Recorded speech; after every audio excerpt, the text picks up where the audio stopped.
You want to make sure every lead is assigned to the right team member automatically. In this video, I will show you how to assign leads automatically in GoHighLevel, so you never miss a follow-up and save time. Welcome back to Easy Access Tech, the channel where we simplify technology for your business and help you work smarter, not harder. If that sounds good to you, make sure to subscribe this channel and don't forget to hit the bell icon so you never miss our easy tech tutorial.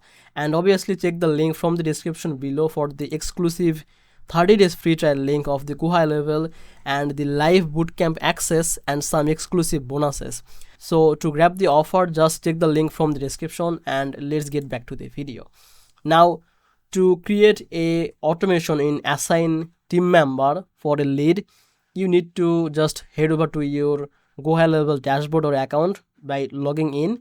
Then click on this automation from the left panel and click on this create workflow to make a workflow. Then go with this start from scratch. Now here just rename this workflow and give it a name.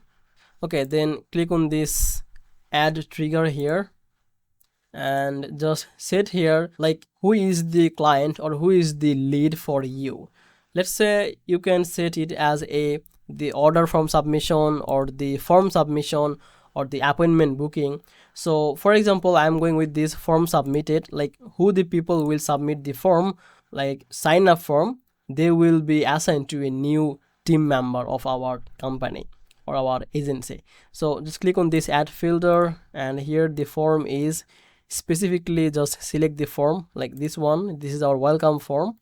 Then click on this save trigger. Now click on this plus icon to add an action.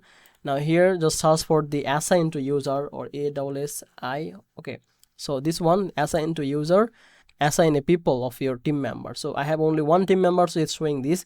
If you have multiple, then you can see them and you can select the people who you want to add to this lead. Okay, so just selecting this and click on this save action, and that's it. You have already assigned a team member to a new lead.